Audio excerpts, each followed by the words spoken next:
며느리 잘 구슬려서 사돈네 땅을 가져와야지. 어차피 사돈은 오래 못 사실 거야. 1년만 기다려보자고.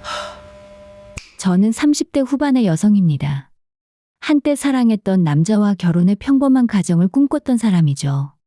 지금은 그 남자와 이혼하고 혼자 살고 있습니다만 그때는 정말 행복했습니다. 아니, 행복하다고 믿었어요. 남편은 남들이 다 인정하는 명문대를 졸업하고 대기업에 입사한 사람이었습니다. 연애 1년 반 동안 그는 정말 괜찮은 사람처럼 보였어요. 겸손하고 배려심도 깊었죠. 데이트할 때도 항상 제 의견을 먼저 물어봤고 작은 것 하나까지 신경 써주는 스타일이었습니다. 오늘 뭐 먹고 싶어? 난 네가 좋아하는 거 먹으면 돼.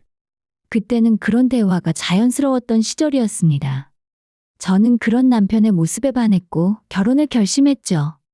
하지만 시댁 형편은 별로 좋지 않았습니다. 시아버지는 일찍 돌아가셨고 시어머니는 좁고 낡은 빌라에서 혼자 사셨어요.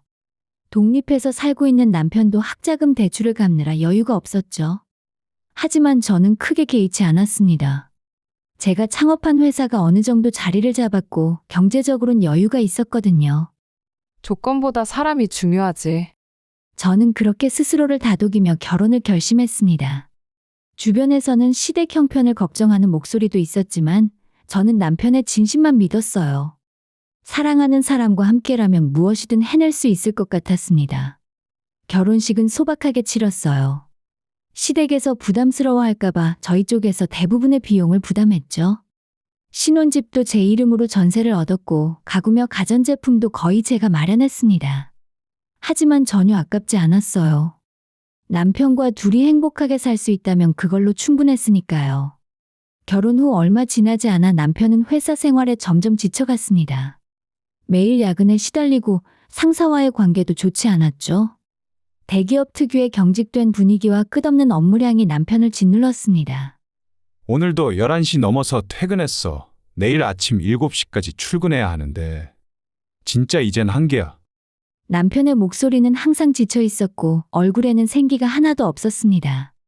저는 그런 남편을 보며 가슴이 아팠어요. 그러던 어느 날 남편이 조심스럽게 말했습니다. 여보, 나 진짜 회사 그만두고 싶어. 충격적인 이야기였지만 저는 그다지 놀라지 않았습니다. 이미 예상하고 있었으니까요. 남편의 얼굴은 날이 갈수록 어두워졌고 집에 오면 기운이 하나도 없었거든요. 심지어 주말에도 출근하는 날이 잦아졌고 제대로 쉬는 날이 거의 없었습니다. 그래, 차라리 그만둬. 괜찮아. 저는 따뜻하게 말했습니다. 정말 진심이었어요. 남편이 힘들어하는 걸 보는 게 더 싫었으니까요. 까짓거 돈은 제가 벌면 되는 거였습니다. 그보다 남편이 건강하고 행복한 게 더 중요했어요. 미안해. 당분간 쉬면서 다른 일 알아볼게. 당신이 고생하는데 나까지 이러니 면목이 없다. 미안할 거 없어. 정 힘들면 우리 회사에서 일하면 되잖아. 내가 사장이니까 눈치 볼 것도 없고. 천천히 적응하면서 하면 돼.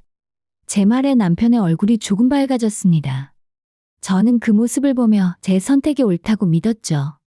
함께 일하면 더 많은 시간을 보낼 수 있을 거라 생각했고 서로를 더 잘 이해할 수 있을 거라 기대했습니다.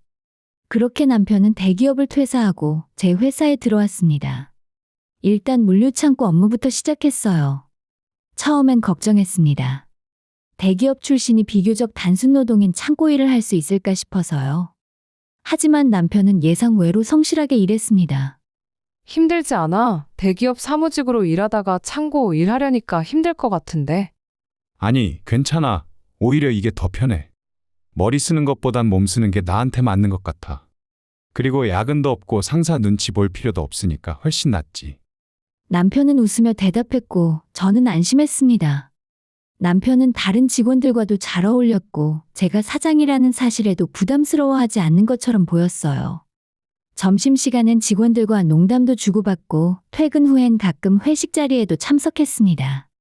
몇 달이 지나고 저는 남편을 사무실로 발령냈어요. 물류 업무를 충분히 익혔고 이제는 더 중요한 일을 맡길만 하다고 판단했거든요. 무엇보다 남편이 꼼꼼한 성격이라 사무 업무에 적합해 보였습니다. 자금 관리 쪽 업무를 맡아봐. 당신이 꼼꼼하니까 잘할 것 같아. 거래처 입출금 관리랑 장부 정리 같은 거. 그래? 그럼 열심히 해볼게. 믿고 맡겨줘서 고마워. 남편은 자신감 있게 대답했고 저는 그를 믿었습니다. 아니, 믿고 싶었습니다. 사랑하는 사람이니까요. 처음엔 정말 잘하는 것처럼 보였어요. 장부도 깔끔하게 정리했고 거래처와의 소통도 원활했습니다. 입금 확인도 빠르게 해줬고 지출 내역도 투명하게 보고했어요. 저는 남편에게 점점 더 많은 권한을 넘겼죠. 회사 법인카드도 맡겼고 중요한 계약서 검토도 함께 했습니다. 하지만 그때 저는 모르고 있었어요. 남편의 태도가 조금씩 달라지고 있다는 걸요. 처음에 겸손함은 사라지고 직원들에게 명령하는 투로 말하기 시작했어요. 너 이거 왜 이렇게 했어? 내가 분명히 말했잖아. 앞으로는 사장님한테 보고하기 전에 나한테 먼저 확인받아. 가끔 제 앞에서도 내가 알아서 할게. 라며 보고를 생략하곤 했죠. 저는 그게 업무에 자신감이 생긴 거라 생각했습니다. 좋은 신호라고 여겼어요. 요즘 피곤해 보여. 좀 그래. 회사 일이 생각보다 복잡하네. 거래처 관리가 쉽지 않아. 저는 남편이 많은 일을 하게 되면서 스트레스를 받는다고 생각했습니다. 그래서 더 배려하려 했어요. 집에서는 되도록 회사 얘기를 꺼내지 않으려 했고 남편이 편히 쉴 수 있도록 신경 썼죠. 주말엔 맛있는 음식을 해주고 가끔 여행도 다녀왔습니다. 그런데 지금 돌이켜보면 그때부터였던 것 같아요. 남편이 저를 속이기 시작한 거죠. 저는 그저 사랑하는 사람을 믿었을 뿐인데 그 믿음이 제 인생 최대의 실수가 될 줄은 꿈에도 몰랐습니다. 사랑과 신뢰가 때로는 가장 큰 약점이 될 수 있다는 걸 저는 그때 알지 못했어요. 어느 날 친정 어머니의 칠순생신이 다가왔습니다. 평소 건강이 좋지 않으셨던 어머니였지만 그래도 칠순은 큰 잔치였죠. 저는 시골 친정에 내려가서 소박하게나마 가족들과 함께 축하해드리고 싶었습니다. 여보, 우리 이번 주말에 친정 갈 거야. 엄마 칠순이거든. 알겠어. 그럼 선물 뭐 준비할까? 남편은 평소처럼 자연스럽게 대답했습니다. 그런데 문제는 시어머니였어요. 남편이 전화를 받더니 난처한 표정을 지었습니다. 우리 엄마도 같이 가고 싶대. 사돈 칠순인데 인사드려야 한다고. 솔직히 내키지 않았습니다. 시어머니와 저는 그리 편한 사이가 아니었거든요. 결혼 초부터 시어머니는 저희 집안을 탐탁지 않게 여기는 눈치였거든요. 시골에 살고 계신 부모님, 그리 넓지 않은 땅을 가진 평범한 농사꾼 집안이라는 게 마음에 들지 않으셨던 것 같습니다. 하지만 생신을 축하해주러 오시겠다고 하는데 거절할 명분도 없었고 괜히 남편을 곤란하게 만들고 싶지 않았어요. 그래, 같이 가자. 어머니도 모시고 가면 우리 엄마가 좋아하시겠지. 저는 웃으며 대답했지만 마음 한편이 무거웠습니다. 주말에 우리는 시어머니를 모시고 시골로 향했어요. 당연히 차 안 분위기는 어색했습니다. 시어머니는 창밖만 바라보셨고 남편은 운전에만 집중했어요. 저는 중간중간 대화를 이어가려 했었지만 쉽지 않았죠. 어머님 불편하시진 않으세요? 괜찮아. 시골길이라 그런지 좀 울퉁불퉁하네. 그런 짧은 대답뿐이었습니다.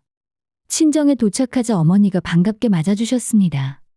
평소보다 안색이 많이 안 좋아 보이셨지만 그래도 웃으시며 우리를 맞이하셨어요. 사돈, 칠순 생신 축하드립니다. 시어머니가 정중하게 인사를 건넸고 어머니도 고맙다며 손을 잡아주셨습니다. 겉으로 보기엔 참 화목한 모습이었죠.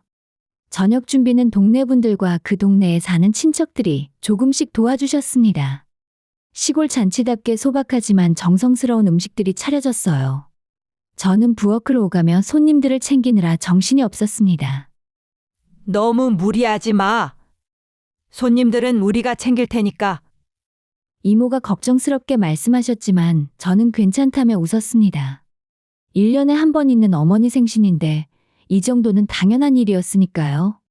저녁 식사는 화기애애하게 진행되었습니다. 남편도 친척 어르신들과 이야기를 나누며 자연스럽게 어울렸고 시어머니도 어머니 옆에 앉아 담소를 나누셨어요. 저는 그 모습을 보며 안도했습니다. 역시 가족 행사엔 다 같이 모이는 게 좋긴 하네. 하지만 그 생각은 그날 밤 완전히 뒤집히게 됩니다. 밤 11시가 넘어 손님들이 모두 돌아가고 집안이 조용해졌습니다. 어머니는 피곤하신지 일찍 주무시러 가셨고 친척들도 각자 방으로 들어갔어요. 저도 피곤했지만 설거지가 아직 남아있어서 부엌으로 향했습니다. 그런데 복도를 지나가는데 안방 쪽에서 작은 목소리가 들려왔어요. 남편과 시어머니의 목소리였죠. 저는 무심코 그 대화를 듣기 위해 걸음을 멈췄습니다. 사돈 건강이 많이 안 좋아 보이던데? 시어머니의 목소리였습니다. 요즘 들어 많이 약해지셨어. 병원도 자주 다니시고. 사실 거기까지 듣고 저는 그냥 지나치려 했어요. 두 사람이 저희 어머니의 건강을 걱정하는 대화인 것 같았으니까요. 그런데 다음 말이 저를 그 자리에 얼어붙게 만들었습니다. 그러니 앞으로 얼마나 더 사시겠어. 괜히 병원비만 축내는 거 아니야? 시어머니의 목소리는 소름이 돋도록 냉정했습니다. 저는 귀를 의심했어요. 방금 뭐라고 한 거죠? 엄마, 이 집에선 그런 말 하지 마. 장모님이 들으시면 어떡해.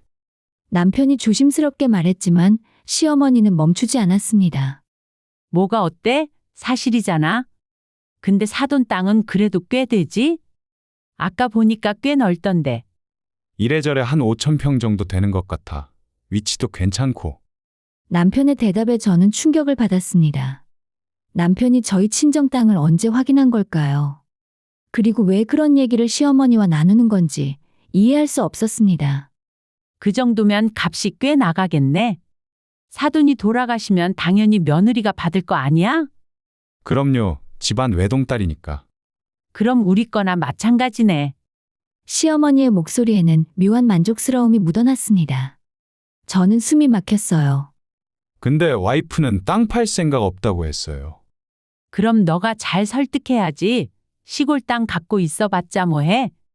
팔아서 현금으로 바꾸는 게 낫지. 그 돈으로 사업도 더 키우고. 엄마 말이 맞긴 한데 걔가 워낙 고집이 세서. 남편의 목소리는 난처해 보였지만 반박하지는 않았습니다. 저는 그 순간 온몸이 떨렸어요. 어차피 사돈은 오래 못 사실 거야. 병원도 자주 다니신다며. 그럼 빠르면 1, 2년 안에 해결되겠지. 엄마, 목소리 좀 낮춰. 남편이 급하게 시어머니의 입을 막으려 했지만 이미 다 들려버렸습니다. 아직 살아계신 제 어머니를, 제 친정 어머니를 앞세워 재산을 계산하고 있었던 거예요. 저는 그 자리에서 도망치듯 부엌으로 향했습니다. 손이 떨려서 컵을 제대로 잡을 수도 없었어요. 가슴이 답답하고 숨쉬기조차 힘들었습니다. 믿고 싶지 않았습니다. 사랑하는 남편이 그리고 시어머니가 제 어머니에 대해 그런 이야기를 나눴다는 게 현실이라는 게 믿기지 않았습니다. 저는 찬물을 한 잔 마시고 진정하려 애썼습니다. 하지만 머릿속에서는 방금 들은 대화가 계속 맴돌았어요. 우리 엄마가 오래 못 사신다고? 땅이 자기 거나 마찬가지라고? 분노와 배신감이 동시에 밀려왔습니다. 저는 그날 밤 잠을 이룰 수 없었어요. 옆에서 편안하게 자고 있는 남편을 보며 이 사람이 정말 제가 아는 그 사람이 맞나 싶었습니다. 다음 날 아침, 저는 평소처럼 웃으며 아침 준비를 도왔어요. 시어머니도 남편도 아무렇지 않은 듯 행동했죠. 마치 어젯밤 그런 대화가 없었던 것처럼요. 하지만 저는 이미 결심했습니다. 이대로 넘어갈 수 없다고. 제 어머니를 그리고 저 자신을 지켜야 한다고요. 그날 시골 친정에서의 하루가 제 인생의 방향을 완전히 바꾸는 전환점이 되었습니다. 서울로 돌아온 저는 평소처럼 행동했어요. 남편에게도 시어머니에게도 아무런 내색을 하지 않았어요. 하지만 마음속으로는 이미 결심을 굳힌 상태였습니다. 정확한 진실을 확인해야 한다고요. 여보, 오늘 회사 일 때문에 오늘 좀 늦을 것 같아. 월요일 저녁 남편이 전화를 걸어왔습니다. 그래, 알겠어. 저녁은 먹었어? 거래처랑 미팅 있어서 그냥 밖에서 먹을게. 전화를 끊고 저는 곧바로 집으로 향했습니다. 평소보다 일찍 퇴근한 거죠. 남편이 늦는다니 오늘이 기회였습니다. 집에 도착하자마자 저는 남편의 서재로 향했습니다. 책상 위에는 노트북이 놓여 있었고 서랍 안에는 각종 서류들이 정리되어 있었어요. 손이 떨렸지만 저는 침착하게 노트북을 켰습니다. 비밀번호는 쉽게 풀렸습니다. 우리 결혼 기념일이었거든요. 아이러니하게도 그 사람은 저를 배신하면서도 결혼기념일을 비밀번호로 쓰고 있었던 거죠. 파일들을 하나씩 열어보기 시작했습니다. 처음엔 평범한 업무 문서들 뿐이었어요. 하지만 개인 폴더를 열었을 때 저는 숨이 멎는 줄 알았습니다. 이혼소송 준비. 파일 이름부터 충격적이었습니다. 손이 떨렸지만 저는 파일을 열었어요. 문서에는 저에 대한 내용이 빼곡히 적혀 있었습니다. 하지만 그 내용은 전부 왜곡되고 과장된 것들이었죠.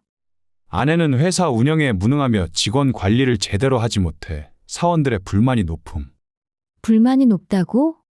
저희 회사는 오히려 직원들의 만족도가 높고 동종업계 이직률도 매우 낮은 편이었는데 말이죠. 시어머니에게 소홀하고 명절에도 시댁 방문을 꺼림.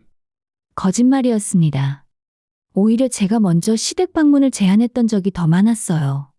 남편을 회사에서 부하 직원처럼 대하며 직원들 앞에서 인격적 모욕을 일삼음. 저는 한 번도 남편을 함부로 대한 적이 없었습니다. 오히려 다른 직원들보다 더 배려했죠. 문서는 계속 이어졌습니다. 제가 남편에게 경제적으로 의존하게 만들었다는 내용, 남편의 의견을 무시하고 독단적으로 회사를 운영한다는 내용. 모두 거짓이거나 왜곡된 것들이었어요. 가장 충격적인 건 마지막 부분이었습니다. 아내와의 결혼 생활은 정신적 학대의 연속이었으며 이혼 시 재산 분할과 위자료를 청구할 예정. 회사 지분의 30% 이상을 요구할 것. 저는 화면을 멍하니 바라봤습니다. 이게 정말 제가 아는 남편이 쓴 글인가요? 저를 이렇게까지 모함할 수 있는 사람이었나요? 분노가 치밀어 올랐지만 저는 침착함을 유지했습니다. 이 문서를 USB에 복사했어요. 증거로 남겨야 했으니까요. 다른 파일들도 확인하기 시작했습니다. 그러다 자금관리라는 폴더를 발견했어요. 호기심에 열어봤는데 그 안에는 회사 장부와는 다른 엑셀 파일들이 있었습니다.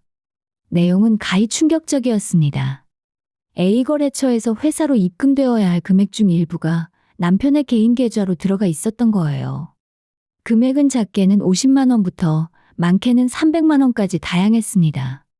2025년 3월 A거래처 정산금 500만 원 중 80만 원 개인 계좌 입금. 2025년 4월 A거래처 정산금 800만 원 중 120만 원 개인 계좌 입금. 기록은 계속 이어졌고 저는 손이 덜덜 떨렸습니다. 다른 파일들도 마찬가지였어요. B거래처, C거래처 모두 같은 방식으로 돈을 빼돌리고 있었던 겁니다. 총액을 계산해보니 무려 2억 5천만 원에 달했습니다. 거의 1년 넘게 조금씩 빼돌린 거죠. 이게 횡령이잖아. 저는 입술을 깨물었습니다.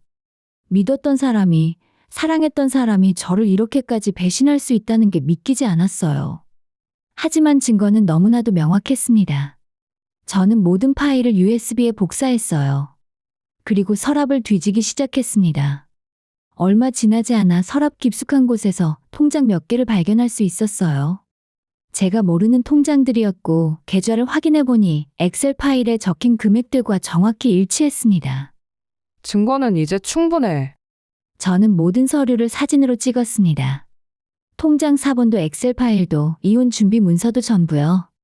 그날 밤 남편이 집에 돌아왔을 때 저는 평소처럼 웃으며 맞이했습니다. 회의는 잘 끝났어? 그럭저럭 피곤하다.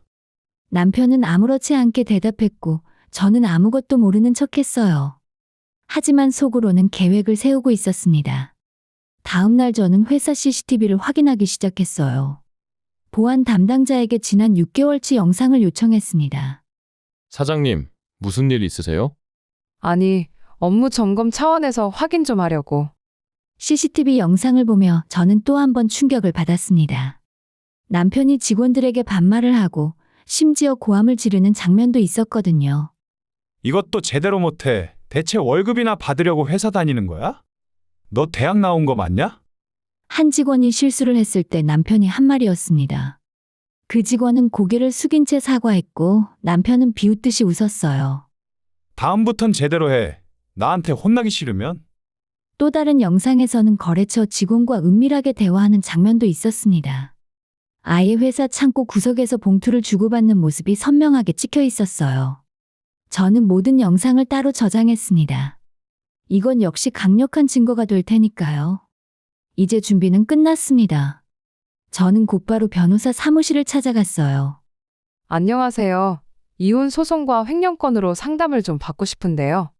중년의 여성 변호사가 저를 맞이했습니다. 저는 준비한 모든 자료를 꺼내 보여드렸어요. 남편이 회사 자금을 횡령했고 저 몰래 이혼 소송을 준비하고 있었습니다. 이 자료들을 보시면 변호사는 자료를 꼼꼼히 살펴보더니 고개를 끄덕였습니다. 증거가 충분하네요. 횡령건은 형사고소가 가능하고 이어지는 이혼 소송도 유리하게 진행할 수 있을 것 같습니다. 남편이 가족 간 재산 문제는 처벌받지 않는다고 주장할 것 같은데요. 회사가 법인이죠? 그럼 업무상 횡령죄가 성립됩니다. 가족이라 해도 당연히 처벌받습니다. 변호사의 말에 저는 안도했습니다. 법이 제 편이라는 게 확인된 거니까요. 그럼 소송 준비를 시작하겠습니다. 우선 이혼 소송부터 제기하고 횡령건은 형사고소로 진행하겠습니다. 저는 고개를 끄덕였습니다. 이제 돌아갈 수 없는 강을 건너는 거였어요. 하지만 후회는 없었습니다. 제 자신을, 제 회사를 그리고 제 어머니를 지키기 위해서라도 이 길을 가야 했으니까요. 그날 밤 저는 남편에게 마지막으로 웃어 보였습니다. 내일부터는 더 이상 웃어줄 일이 없을 테니까요. 그날은 평범한 월요일 아침처럼 시작되었습니다. 남편은 평소처럼 출근 준비를 했고 저도 아무렇지 않게 아침 식사를 준비했어요. 하지만 제 가방 안에는 이미 법원에 제출할 서류들이 들어 있었습니다. 오늘 좀 일찍 나가야 할 것 같아. 오전에 거래처 미팅이 있어서. 그래, 조심해서 다녀와. 저는 웃으며 남편을 배웅했습니다. 하지만 그것이 부부로서 나눈 마지막 평범한 아침 인사가 될 줄은 남편은 몰랐겠죠. 회사에 도착한 저는 곧바로 변호사에게 연락했습니다. 오늘 바로 진행하겠습니다. 알겠습니다. 이혼 소송 서류는 오늘 접수하고 형사고소장은 내일 제출하겠습니다. 전화를 끊고 저는 심호흡을 했습니다. 이제 겨우 시작이었어요. 오후 3시쯤 남편에게 이혼 소송 서류가 전달되었다는 연락을 받았습니다. 그리고 얼마 지나지 않아 남편에게서 전화가 왔어요. 여보, 지금 뭐야 이거? 이혼 소송이라니 이게 대체 뭐야? 남편의 목소리는 당황스러움으로 가득했습니다.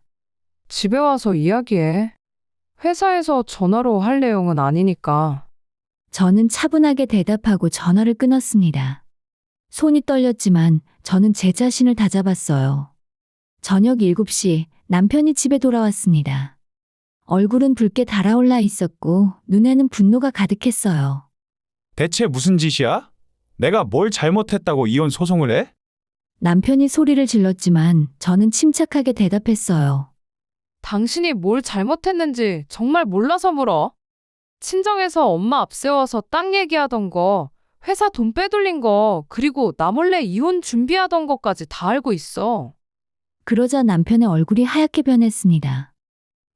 그건 말이지. 변명할 생각하지 마. 증거도 다 있으니까. 당신 노트북에 있던 파일들, 비자금 통장 내역, CCTV 영상 전부 다 있으니까 변명하지 마. 저는 준비한 서류 사본을 남편 앞에 던졌습니다. 남편은 서류를 보더니 말문이 막힌 듯 했어요. 이건 오해야. 내가 설명할게. 오해? 2억 5천만 원을 횡령한 게 오해야? 거래처에서 개인 통장으로 돈 받은 게 오해냐고. 남편은 대답하지 못했습니다. 저는 계속 말을 이어갔어요. 내일 형사 고소장도 접수될 거야. 업무상 횡령죄로. 각오 단단히 하는 게 좋을걸? 뭐? 고소한다고? 야, 우리 부부 아니야? 가족끼리 그런 거로 고소를 해? 얼마 되지도 않는 돈으로. 남편이 다급하게 말했지만 저는 고개를 저었습니다. 우리 회사는 법인이야. 당신은 정식 직원으로 등록되어 있고 가족이라고 횡령이 용서되는 건 아니야. 제발 이러지 말자. 내가 잘못했어. 일단 돈은 회사 통장에 다 돌려줄게. 남편이 제 손을 잡으려 했지만 저는 뿌리쳤습니다. 이미 늦었어. 법적으로 진행할 거야. 그날 밤 남편은 계속 사정을 했지만 저는 단호했습니다. 한치도 물러설 생각이 없었어요. 그리고 다음날 형사 고소장이 접수되었다는 연락을 받았습니다. 그리고 오후쯤 회사로 예상치 못한 방문객이 찾아왔어요. 사장님, 외부에서 오신 분이 찾으시는데요. 직원이 조심스럽게 말했습니다. 나가보니 다름 아닌 시어머니가 서 있었어요. 어머님 무슨 일로 오셨어요? 야, 네가 감히 우리 아들한테 무슨 짓을 한 거야? 시어머니가 다짜고짜 고성을 질렀습니다. 주변 직원들이 그 소란에 놀라 쳐다봤어요. 일단 사무실로 들어가시죠. 여기서 얘기할 내용은 아니니까요. 저는 최대한 침착하게 시어머니를 사무실로 안내했습니다. 그리고 문을 닫자마자 시어머니가 소리를 질렀어요. 우리 아들이 뭘 잘못했다고 고소를 해? 부부 싸움은 칼로 물베기라고 하는데 이렇게까지 할 일이야? 이건 단순한 부부 싸움이 아니에요. 횡령이에요. 범죄라고요. 횡령, 우리 아들이 그 회사에서 얼마나 고생했는데 창고에서부터 시작해서 온갖 굳은 일을 다 도맡아서 했잖아. 시어머니의 목소리는 점점 커졌습니다. 그건 당연한 거예요. 월급을 받았으니까요. 그리고 창고 일은 처음 적응하라고 배치한 거였고 얼마 안 가서 사무실로 옮겼잖아요. 사무실로 옮겼다고? 쥐꼬리만한 월급 주면서 무슨. 우리 아들 대기업 다닐 때가 얼마나 좋았는데 네가 유혹해서 회사로 끌어들인 거잖아. 저는 어이가 없었습니다. 남편이 스스로 퇴사를 결정했고 제 회사로 오겠다고 했던 건데 말이죠. 없는 사실을 왜곡하지 마세요. 남편이 회사 생활 힘들어서 스스로 그만둔 거예요. 제가 강요한 적 없어요. 강요 안 했어? 그럼 왜 우리 아들을 창고직이나 하라고 보냈어? 명문대 나온 사람을 한낱 창고 일꾼으로 만들다니. 시어머니는 제가 하는 말이 이해 안 가는 건지 계속 같은 말을 반복했습니다. 저는 한숨을 쉬었어요. 겨우 이런 얘기 하러 오신 거 아니시죠? 본론만 말씀하세요. 일단 고소부터 취하해. 너 진짜 우리 아들 감옥 보낼 거야? 취하 절대 안 해요. 횡령한 돈 2억 5천만 원 모두 변제하고 그에 따른 법적 처벌도 받아야 해요. 2억 5천? 그게 그렇게 많아? 시어머니의 얼굴이 창백해졌습니다. 아마 정확한 금액을 처음 들은 모양이었어요. 많고 말고요. 거의 1년 넘게 조금씩 빼돌린 거예요. 증거도 저한테 다 있고요. 그래도 가족 간 재산 문제는 처벌 안 되잖아. 나도 아는 변호사한테 물어봤어. 시어머니가 다급하게 말했지만 저는 고개를 저었습니다. 제 회사는 법인 회사예요. 남편은 정식 직원으로 등록되어 있고 업무상 횡령죄가 명확히 성립돼요. 어머니가 잘못 알고 계신 거예요. 그럼 진짜 감옥에 가는 거야? 네, 진짜 형사처벌 대상이에요. 시어머니는 주저앉듯 의자에 앉았습니다. 순식간에 어머님의 얼굴에서 핏기가 쫙 빠졌어요. 제발 우리 아들은 살려줘. 내가 이렇게 빌게. 갑자기 태도가 180도 바뀌었습니다. 방금까지 고성을 지르던 사람이 이제는 금방이라도 눈물을 흘릴 것 같이 싹싹 빌고 있었어요. 저도 이러고 싶지 않았어요. 하지만 배신당한 건 저예요. 남편이 저 몰래 이혼 준비하고 회사 돈 빼돌리고 심지어 친정 엄마까지 이용하려 했잖아요. 그건 내가 잘못 말한 거야. 미안해. 정말 미안하다. 시어머니가 제 앞에 고개를 숙였지만 저는 마음이 움직이지 않았어요. 미안하다고 해서 해결될 문제가 아니에요. 법적 절차는 이미 시작됐어요. 그럼 돈을 갚으면 되는 거야? 2억 5천만 원 내가 갚으면 고소 취하해 줄 수 있어? 일단 돈부터 갚으세요. 그 다음 얘기는 그때 하죠. 시어머니는 떨리는 손으로 핸드폰을 꺼냈습니다. 우리 집을 담보로 대출이라도 받을게. 시간을 조금만 줘. 2주 드릴게요. 그 안에 전부 변제하세요. 시어머니는 고개를 끄덕이고 일어났습니다. 나가는 뒷모습은 처음 들어올 때와는 완전히 달랐어요. 기가 꺾인 모습이었죠. 그날 저녁 남편에게서 전화가 왔습니다. 우리 엄마가 집담보로 대출 받는다고 했어. 돈은 다 갚아줄 테니까 제발 이번만 용서해줘. 응, 내가 정말 잘못했어. 돈 갚는 건 당연한 거야. 그렇다고 형사처벌까지 면제되는 건 아니라고. 여보, 제발. 남편이 울먹이는 소리가 들렸지만 저는 전화를 끊었습니다. 2주 후에 시어머니는 약속대로 2억 5천만 원을 입금했습니다. 정말 집을 담보로 대출받은 돈이었죠. 하지만 저는 고소를 취하지 않았습니다. 횡령은 명백한 범죄였고 돈을 갚았다고 해서 이미 저지른 죄가 사라지는 건 아니었으니까요. 남편과 시어머니의 가면은 완전히 벗겨졌습니다. 처음의 겸손함도 따뜻함도 모두 가짜였어요. 진짜 모습은 탐욕스럽고 이기적인 사람들이었죠. 저는 더 이상 물러서지 않기로 했습니다. 횡령 금액이 변제된 후에도 법적 절차는 계속 진행되었어요. 남편은 여전히 형사처벌만이라도 피하려 애를 썼고 이혼 소송에서도 끝까지 자기 몫의 재산 분할을 요구했어요. 사장님, 법원에서 연락 왔습니다. 다음 주 화요일에 조정 기일이 잡혔다고 하네요. 변호사가 전화로 알려주었습니다. 알겠습니다. 준비 잘하겠습니다. 조정 기일 당일 저는 일찍 법원에 도착했습니다. 남편과 시어머니도 이미 와 있었어요. 시어머니는 멀리서 저를 보자마자 빠른 걸음으로 다가왔습니다. 제발 우리 아들 좀 살려줘. 빚진 돈도 다 갚았잖아. 여기서는 그런 얘기 하지 마세요. 저는 차갑게 대답하고 조정실로 들어갔습니다. 조정위원 앞에서 남편은 자신의 억울함을 토로했어요. 저는 회사를 위해 정말 개처럼 열심히 일했습니다. 창고 일부터 시작해서 성실하게 일했어요. 그런데 아내는 저를 인정해주지 않았습니다. 어떤 부분에서 인정해주지 않았다는 건가요? 조정위원이 물었습니다. 제가 회사에 기여한 부분이 분명히 있는데 공동대표로 만들어주지 않았습니다. 그게 자존심이 상했어요. 남편의 대답에 저는 허탈한 웃음이 나왔습니다. 공동대표, 당신이 회사에 투자한 돈이 있어? 아니면 창업 당시부터 함께 했어? 애초에 회사는 내가 혼자 힘으로 일궈낸 거야. 당신은 중간에 들어온 직원일 뿐이고. 하지만 우린 결혼한 부부잖아. 당연히 같이 운영해야 하는 거 아니야? 남편이 목소리를 높였습니다. 결혼했다고 회사 지분이 자동으로 생기는 건 아닙니다. 더군다나 횡령까지 한 사람에게 무슨 지분을 주나요? 조정위원도 제 말에 고개를 끄덕였습니다. 횡령건은 형사 사건으로 별도 진행 중인 걸로 알고 있는데 맞습니까? 네, 맞습니다. 업무상 횡령죄로 고소한 상태입니다. 피고 측에서는 이에 대해 어떻게 생각하십니까? 조정위원이 남편에게 물었습니다. 그건 제가 잘못했습니다. 하지만 다 갚았잖아요. 그런데 왜 계속 처벌하려는 건지 모르겠어요. 남편의 목소리는 떨리고 있었습니다.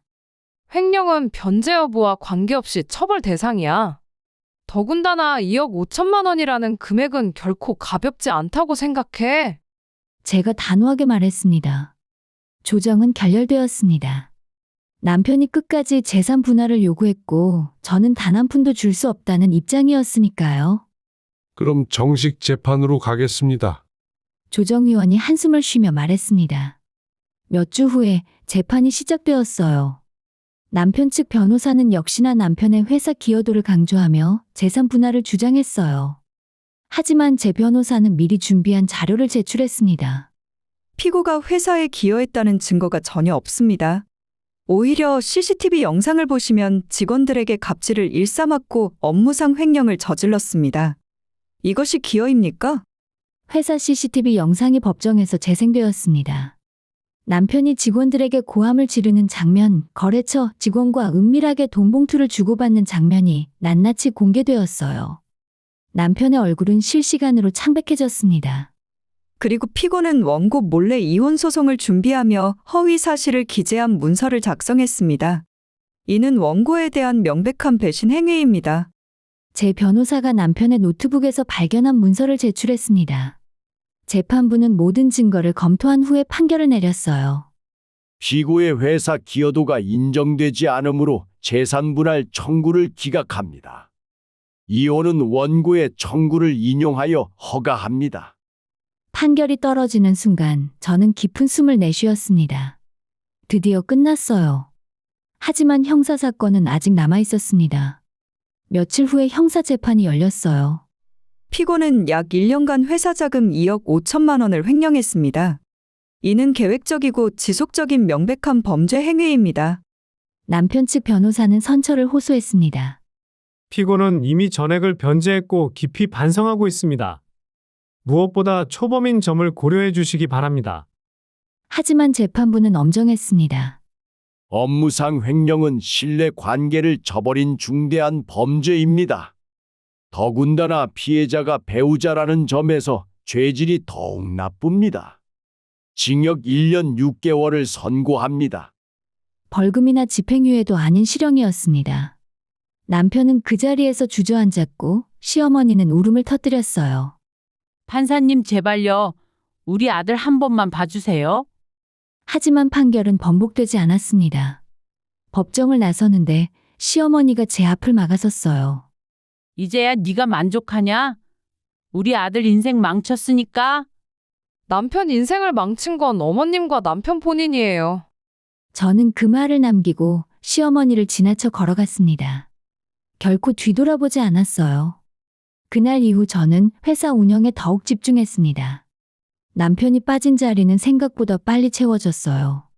새로운 직원을 채용했고 거래처 결제 시스템도 처음부터 재정비했습니다. 회사는 점점 안정을 찾아갔어요. 신규 거래처도 늘어났고 매출도 증가했어요. 주말에는 친정에 내려가서 어머니와 자주 시간을 보냈죠. 어머니는 제 손을 꼭 잡으셨어요. 너가 그동안 고생 많았다. 괜찮아요, 엄마. 이제 다 끝났어요. 그래 잘했어. 넌 잘못한 거 하나도 없어. 어머니의 말씀에 눈물이 났습니다. 그동안 참고 참았던 감정들이 한꺼번에 쏟아져 나왔어요. 어머니는 더 이상 아무 말 없이 제 등을 토닥여 주셨습니다. 그 따뜻함이 제 마음을 위로해 주었어요. 시골 땅은 여전히 그 자리에 있었습니다. 어머니가 평생 지켜온 땅, 누군가는 탐냈지만 결국 지켜낸 땅. 저는 그 땅을 보며 다짐했습니다. 엄마가 지키신 것처럼 나도 내 것을 지킬 거야. 앞으로는 절대 그런 놈들한테 빼앗기지 않을 거야. 며칠 후에 어머니의 건강검진 결과가 나왔습니다. 다행히 큰 문제는 없었고 오히려 전보다 좋아지셨다고 했어요. 의사 선생님이 요즘 내가 스트레스를 덜 받으셔서 그런 거 같대. 딸이 이혼했다는데 왜 스트레스가 덜하냐고 물으시더라. 어머니가 웃으며 말씀하셨습니다. 나쁜 사람이랑 헤어졌으니까 당연히 스트레스가 줄죠. 엄마도 맘 편하시잖아요. 그래, 그 사람들 생각만 해도 속이 뒤집혔는데 이제 안 봐도 되니까 얼마나 좋은지 몰라. 저는 어머니와 함께 웃었습니다. 오랜만에 진심으로 웃는 것 같았어요. 서울로 돌아오는 길에 저는 창밖을 바라보며 생각했습니다. 힘들었지만 올바른 선택이었다고. 사랑했던 사람과의 이별은 아팠지만 제 가족과 회사를 지킨 것은 옳았다고요. 이혼 후 1년이란 시간이 빠르게 지났습니다. 생각보다 빨리, 생각보다 담담하게 시간은 흘러가더라고요. 주변 사람들은 가끔 물었습니다. 재혼 생각은 없어? 아직 젊은데. 지금은 아니에요. 혼자도 충분히 행복하거든요. 거짓말이 아니었습니다. 정말로 혼자가 편했고 행복했어요. 저는 이제 압니다. 혼자서도 충분히 행복할 수 있다는 것을요. 사랑은 제 삶을 더 단단하게 만들어줄 수 있을 때 아름답습니다. 제 삶을 무너뜨리는 사랑은 사랑이 아니에요. 이제 저는 누구보다 저 자신을 사랑할 줄 압니다. 그 어떤 사랑보다 귀중한 내 인생의 주인으로 살아갈 준비가 되어 있습니다. 그리고 언젠가 정말로 저를 존중하고 사랑해주는 사람을 만난다면 그때는 다시 사랑할 수도 있을 것 같습니다. 하지만 지금은 아니에요. 지금은 저 자신과 함께하는 시간이 필요하니까요. 오늘도 저는 회사 문을 열고 직원들에게 인사하며 제가 만든 삶을 살아갑니다.